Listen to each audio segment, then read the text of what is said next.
So, da bin ich wieder, frisch aus dem Stadion. Hallo, Moje, Jode Dach. Herzlich willkommen auf meinem kleinen bescheidenen Kanal. Ich bin der Leo. Schön, dass ihr eingeschaltet habt. Ja, liebe Freunde, das war dann doch nicht so ein Spielverlauf, wie wir uns erhofft haben. Und am Ende verlieren wir auch noch dieses Spiel. Natürlich könnte man jetzt hier sich darüber aufregen. Man könnte jetzt auch anfangen, die Mannschaft und den Trainer und so weiter zu kritisieren. Das möchte ich an der Stelle auch hier nicht machen. Ich möchte nur meine Gefühle nach diesem Spiel aufarbeiten und generell eine gewisse Meinung dazu abgeben. Ja, generell fand ich halt zu Anfang, dass wir doch recht ordentlich und auch vor allen Dingen mutig gespielt haben. Also diese Mannschaft legt schon etwas mehr Tatendrang an den Tag, finde ich persönlich. Das 1:0 von Kaminski fand ich auch richtig schön herausgespielt und klar, in dem Moment waren wir natürlich auch entsprechend alle euphorisch, haben uns natürlich gefreut. Wir dachten, jetzt geht es wieder los mit dem Punktesammeln. Ja, und ohne große Umschweife muss man halt auch sagen, die spielentscheidende Szene war dann der Elfmeter. Jetzt sind halt natürlich viele darüber am Streiten, ob das ein Elfmeter war oder nicht. Ich habe ja also mittlerweile ein Statement von Marvin Schwäbe und er ist der Meinung, man könnte diesen Elfmeter geben. Da steht drin, in dem Moment war mir unklar, ob ich ihn treffe oder er mich, also Demirovic. Da gab es halt diese Szene leicht am Fuß berührt, aber Demirovic läuft weiter. Trotz alledem. Also ich sag mal so, wenn es wirklich ein eindeutiges Foul gewesen wäre, dann wäre er auch gefallen.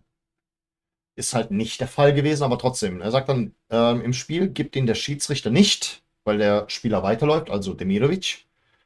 Aber wenn man die Zeitlupe sieht, kann man ihn schon geben, sagt Marvin Schwäbe, wohlgemerkt Kapitän des 1. FC Köln. Zur Szene sagte er, ich hätte den Ball direkt schlagen müssen oder den ersten Kontakt nicht so weit nehmen. Ich wollte das Spiel weiter eröffnen. Das war in dem Moment die falsche Entscheidung.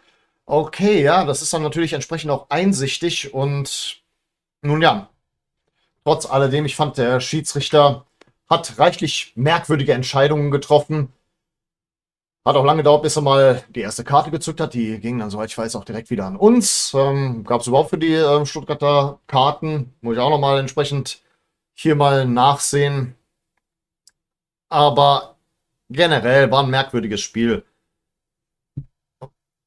Und ich dachte mir auch schon, spätestens ab der 60. Minute, eine Einzelaktion der Stuttgarter, das ist jetzt noch das Einzige, was fehlt. Und dann verlieren wir dieses Spiel.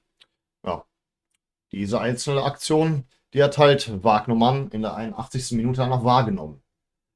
Ja, und ab da haben wir natürlich noch mal ein bisschen Gas gegeben. Wir hatten viele Ecken und auch vorher schon die Einwechslung von Said El-Mala hat dem Ganzen noch mal so einen Push gegeben. Leider Gottes hat Ragnar Ache heute jetzt nicht unbedingt zu überzeugen gewusst. Wir warten immer noch auf sein erstes Tor. Aber immerhin gab es jetzt schon mittlerweile die ein oder anderen Torvorlagen, dürfen wir auch nicht vergessen. Ne? Aber wir warten immer noch auf das erste Tor und auch ich frage mich mittlerweile, wann das geschehen wird. Aber auch wenn ich ihn als unseren Top-Transfer gesehen habe, ich bin natürlich auch ein einsichtiger Mensch. Ich gestehe mir natürlich auch Fehler ein. Ich bin ja nicht Christian Keller. Wenn er also natürlich eventuell sich doch als Flop erweist, dann gebe ich das natürlich auch am Ende der Saison spätestens natürlich auch zu. Also in dem Punkt reflektiere ich immer. Also das ist jetzt nicht so, dass ich da total uneinsichtig bin und immer bei einer Meinung beharre. Ich kann das schon entsprechend reflektieren, würde ich mal an der Stelle behaupten. Ja, Patrick Beres, VfB-Fan, Follower von mir. Ich war ja im Stadion, hatte nicht viel Zeit, auf deine Kommentare zu antworten. Deswegen mein Kommentar dazu. Ja, herzlichen Glückwunsch. Ja, ihr habt da auf jeden Fall eine größere Cleverness an den Tag gelegt und natürlich auch die Schwäche des Schiedsrichters gut für euch ausnutzen können.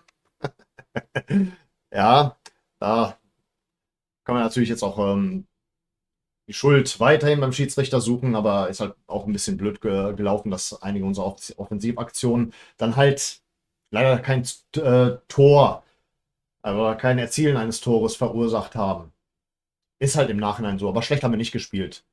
Schlecht haben wir nicht gespielt. Was ich aber an der Stelle festhalten muss, was mir aufgefallen ist, uns fehlt da so ein bisschen der Biss. Nach wie vor, seit einigen Jahren, nicht nur in dieser Mannschaft, nicht nur unter Kwasniok, ist auch schon vorher so, der FC ist viel zu lieb. Ich habe ja gesehen, die Stuttgarter haben sich bei jeder Gelegenheit fallen lassen, insbesondere gegen Ende. als es dann auch so Richtung Auswechslungen ging, haben die sich richtig Zeit gelassen. Hat der Schiedsrichter dafür überhaupt eine Karte gegeben? Naja, ich war ja in der Fankurve. Dazu kommen wir auch nochmal gleich. Nochmal ein paar Eindrücke aus der Fankurve. Aus der Südkurve beziehungsweise. Ja, da haben sie sich auch reichlich Zeit gelassen, haben da auch ein bisschen mit dem Ball jongliert und solche Geschichten halt. Kann man natürlich kritisieren, können wir jetzt auch sagen, boah, diese Schweine, was haben die da gemacht und so. Aber so funktioniert Fußball. Du musst manchmal ein bisschen abgewichst sein. Sag ich ganz ehrlich. Und das fehlt uns.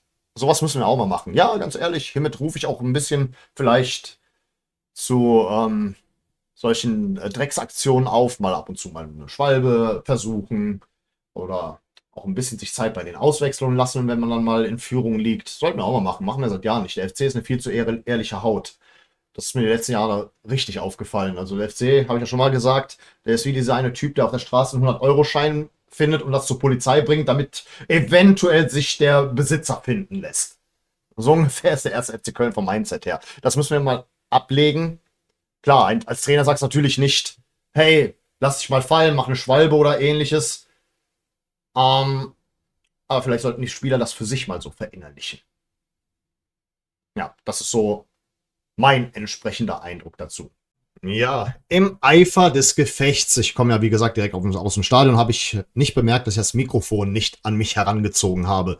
Und ja, aber diese Gefühle, die kann man nicht ein zweites Mal festhalten und auch diese Eindrücke, deswegen hoffe ich doch, dass ihr da entsprechend Nachsehen habt. Ich versuche dann in der Nachbearbeitung im Ton ein bisschen was entsprechend anzupassen. Ja, auch die Stimmung heute, die war sehr merkwürdig. Am Anfang sehr euphorisch, aber dann ist es immer mehr ein bisschen abgeklungen. Also zumindest ich war im S1, ich weiß nicht, wie das in S4 und in S3 war. Da habe ich natürlich die Mitmachquote schon etwas als höher empfunden, aber ich fand, wir waren sehr leise. Ich weiß nicht, wie die neutralen Zuschauer oder nicht die neutralen Zuschauer, sondern die Zuschauer, die sich mehr so auf den mittleren Tribünen befunden haben, also Ost wie auch West, wie die das wahrgenommen haben von der Stimmung her. Ich glaube, jeder wird für sich beanspruchen, die bessere Stimmung geliefert zu haben. Klar, in gewissen Situationen konnte man die VfB-Fans deutlich, deutlich lauter hören als uns. Und ich meine damit nicht nur die Jubelstürme nach deren Toren. Also die waren schon sehr laut, aber es ist ja nicht das erste Mal so, dass das im Müngersdorfer Stadion so abläuft. Ich weiß nicht, heute, ich persönlich war nicht so zufrieden mit der Mitmachquote. Und klar, wenn du um dich herum, sagen wir mal so, nur eine Minderheit hast, die mitmacht, dann hast du selber irgendwann mal keinen großen Bock. Aber, naja, können gerne andere so bewerten. Ja, ich sag ganz ehrlich, mein kleines Fazit dazu. Ja, zweite Niederlage hintereinander, das ist schon klar. Ich bleibe weiterhin optimistisch, allerdings, liebe Freunde, optimistisch in Bezug auf den Klassenerhalt. Und über nichts anderes reden wir hier. So schnell wie möglich 40 Punkte erreichen. Wir haben jetzt schon wieder 6 Punkte liegen lassen. Oder zumindest 2. Und trotz alledem, und ich habe das auch versucht mit Humor zu nehmen und mich dieser Euphorie ein bisschen auch anzuschließen oder sie euch zumindest nicht zu verderben. Jetzt hört auf bei jedem Sieg, der überzeugend ist. Ja, diese Mannschaft ist gut.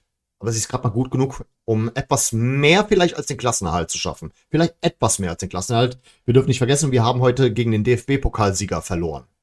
Und das ganz knapp und mit einer strittigen Entscheidung. Es hätte auch sonst unentschieden ausgehen können, wie ich es getippt habe. Dürfen wir nicht vergessen. Aber hört bitte auf, nach jedem Sieg und nach jedem kurzfristigen, tabellarischen, einstelligen Tabellenplatz, Entschuldigung, ich verliere mich mittlerweile auch in der Wortwahl. Hört auf davon zu reden, ja, nächstes Jahr Champions League. Nein, nicht Champions League, deutscher Meister. Double, wir werden wieder am Rathaus stehen und so weiter. Hört doch auf damit. Ist das Spaß?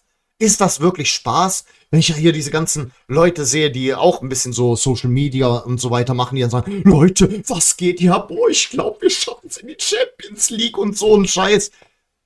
Hört auf damit. Hört auf damit. Ihr enttäuscht euch doch nur selber. Ihr enttäuscht euch doch nur selber. Haltet den Ball flach. Bleibt bescheiden. Das macht den FC auch deutlich sympathischer. Und konzentrieren wir uns doch alle mal auf das Wesentliche. Und das ist der Klassenerhalt. Ja, von diesem Fußballabend nehme ich natürlich noch eine nette Begegnung mit. Grüße gehen raus, Jan Niklas. Hey, der ist auf mich zugekommen. Und zwar in einer respektablen Art, als ob ich der größere YouTuber wäre. Ja, fand ich sehr cool. Wir haben uns sehr nett unterhalten. Und ja, Rudi, grüß dich. Ne, war richtig nett, mit dir zu quatschen. Schön, dass du auf mich zugekommen bist. Und ja, was mich am meisten gefreut hat, es war wirklich auf Augenhöhe. Es war wirklich auf Augenhöhe. Ja, hat einen tollen Eindruck hinterlassen. War, glaube ich, das zweite Mal, dass wir uns begegnet sind, aber das erste Mal, dass wir uns wirklich unterhalten haben. Ja, ja, war wirklich cool. Also, falls du das hier siehst oder die Zeit gefunden hast, das hier zu sehen, ich grüße dich recht herzlich. Und natürlich jetzt letzten Endes, bevor wir die Sendung beenden, ihr wisst, ich war am Samstag ja auch noch bei der Vorstandswahl und Team Stobbe hat gewonnen.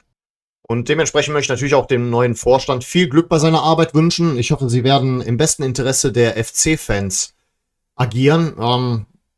Je nachdem werde ich am Ende der Saison natürlich auch euch mitteilen, was ich gewählt habe. Aber ich bin dem Ganzen offen gegenüber und hoffe doch, dass das der richtige Schritt in die Zukunft ist. Ja, viel Glück. Klar, die heutige Niederlage, da darf niemand so bescheuert sein und es an denen festmachen. Allerdings wäre vielleicht clever, mal vielleicht eine Klage beim DFB einzureichen, bei den Goodfellas des deutschen Fußballs. Vielleicht kann man ja das Ergebnis anfechten. Aber, naja, Schwäbe hat es ja eh schon vorzugegeben, dass man es dass man den Elfmeter hätte geben können. Aber würde ich feiern.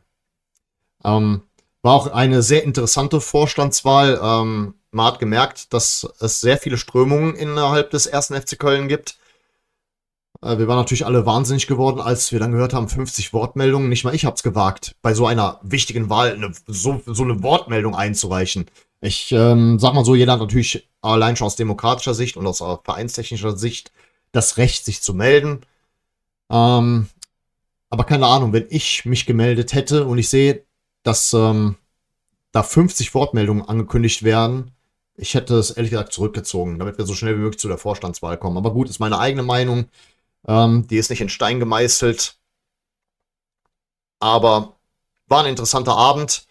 Und wie gesagt, hoffentlich ist es der richtige Schritt in die Zukunft. Aber jetzt muss natürlich auch die Mannschaft was dafür tun. Wie gesagt, ein bisschen mehr Biss an den Tag legen. Und ja, Freitag geht es auch weiter gegen 18,99 € Hoffenheim.